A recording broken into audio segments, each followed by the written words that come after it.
Hi everyone. This is going to be my second video, and basically, it's just going to be like a form of like a rant. And what I've been thinking about for a couple of weeks has just been the aspect of where products moved from the ownership model to the subscription model. And I think quite over the years, it's been frustrating. And what do I mean by that? If you remember a couple of years ago, if I quite remember, one of the first smartphones which I bought was a Samsung Galaxy S5.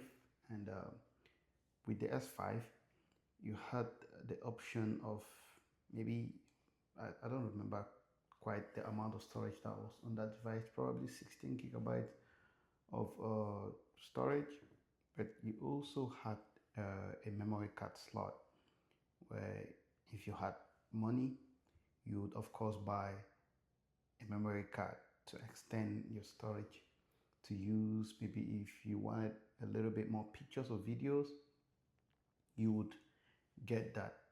And the same thing went with let's say buying external storage for your laptop.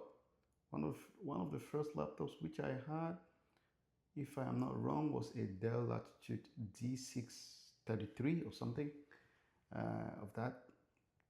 And the original storage that I bought with the Dell was probably like 200 gigabytes.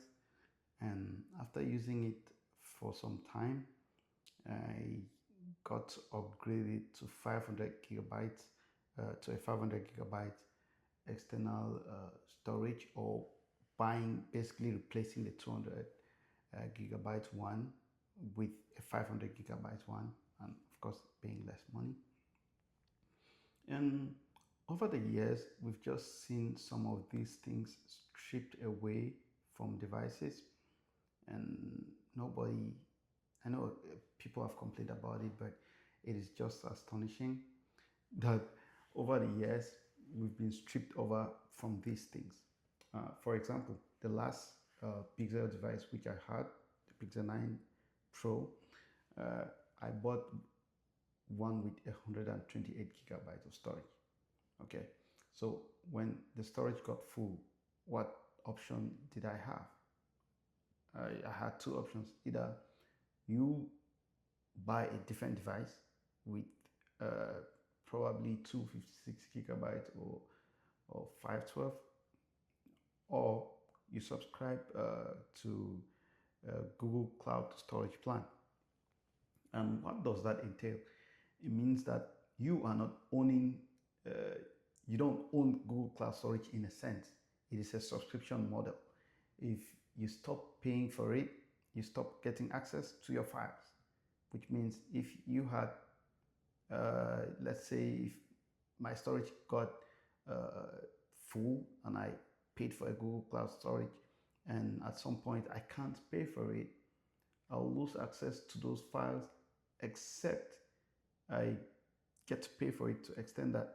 So over a period of, let's say, like 10 years, if I subscribe for uh, Google Cloud Storage for, like, let's say, not exaggerating, $100 a year, over a 10 years period, that's going to be $1,000. And still, I don't still own that storage in a sense. Google owns that storage. Once I stop paying for it, then I don't have access to my files. And it's been the same thing too, uh, worst of all, with memory, or yes, with memory or RAM as you call it. Previously, what you had to do, of course, was if my memory on, or if my RAM on my computer was probably 8 gigabytes and I wanted a little bit more RAM, all I needed to do was, go online and I buy either a 16 gigabyte RAM or a 32 gigabyte RAM, depending whether my laptop will support that, of course, or not. and I replace it or I extend that memory. And what has happened too, in a sense, over the years is they've made these components solely soldered together so much so that you cannot do that. Which means if your RAM gets bad, for example, you need to buy a new device, right? You need to buy like, why does that have to be that case? I'll take a clear example of what happened to me. Uh, Over a year ago, I bought a MacBook Air.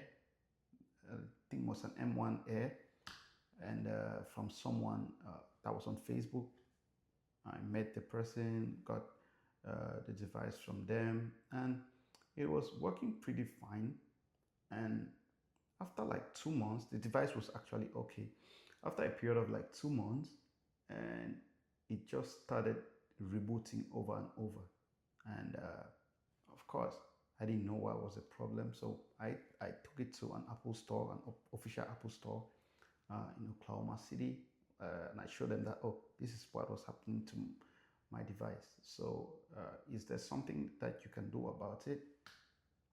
They basically diagnosed the issue to be that that the RAM got faulty. And what was the remedy?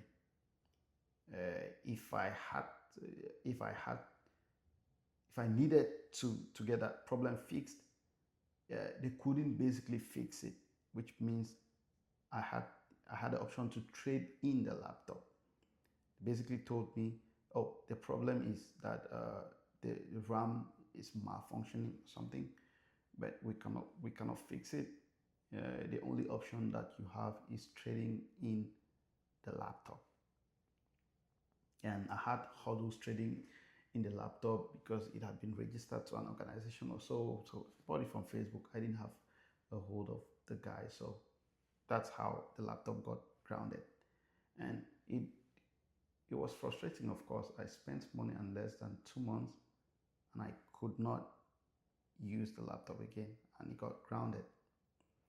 Why was that the case? Because everything is soldered onto the board to be almost like one thing, and you, in order to separate the components or whatsoever, it means taking apart everything. And if your RAM gets bad or whatever part, it means the device itself is gone because you have to take apart everything on the board.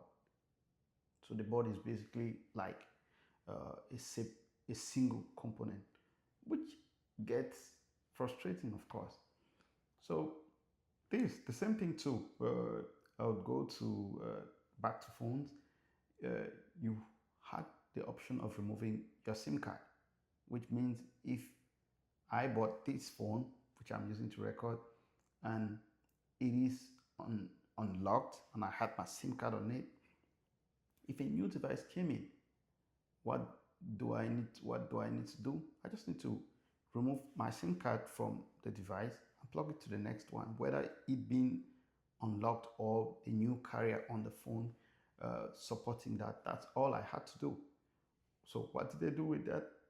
They took away the SIM card too from the device and brought the concept of eSIM, which means that if I wanted to switch, if I wanted to switch my SIM card from this device onto the other one, I what do I need to do?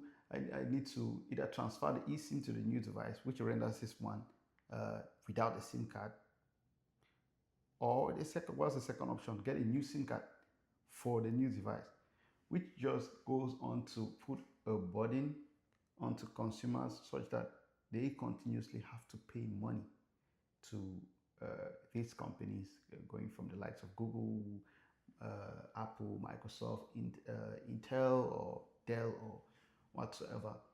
Just so much so that you, the consumer, you are buying a device, you don't totally own it. The companies that sold you the device, in a sense, you are tied to them. You always have to go back to them in order to get some feature, because, as I said, you don't own it. it goes to every sector in technology, starting from devices, devices like phones, laptops, and everything, and even cars as well. You will buy, let's say, a Mercedes, and one of the features of the Mercedes is, I think, navigation. Of course, you have access to Android Auto or Apple CarPlay, which is free, but the navigation that comes with Mercedes itself, which you would say native support for its own navigation system, you have to buy it, kind of like a subscription. Why would you make a device, in this case, a car, and one of the features that comes with it uh, being the navigation, the user has to intend by it? Or like people would say with Teslas, where you have to subscribe to features that are already, or that already come with the car. The same thing which I would say, for example, with what I know of, that would be Mercedes-Benz CLA 250.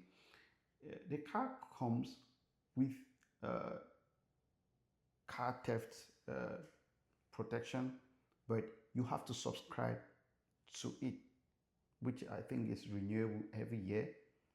If you need access to that, you have to buy that subscription. The features are there with the car, but you have to subscribe to it. You bought the car and everything, and at the end of the day, you need to pay a subscription in order to use those features, which, in a sense, I just feel they are overly exploitative. Of course, one could argue that these companies don't force us to use these products or to buy them, but uh, I just had to maybe rant about it, and I don't know what you think. And increasingly, we just keep seeing this shift from full ownership to a subscription model. If I had a memory card which I'm using, and I have a younger brother or a son which, or whom I want to pass on the memory card onto, I don't want to pay for anything else. I just want to give them the memory card. I don't have the option to do that. What I need to do is either include them on a family plan, which will be subscription based, or nothing else. And it's just frustrating, and in a sense feels not right. And that was really about it. And this wasn't a review video. I don't feel like I'm in a sense a review person, but generally anything tech related I would talk about and air out my thoughts. So thank you very much. If you find the video somehow helpful, in a sense, please subscribe, like, share, and everything. So thanks. Bye.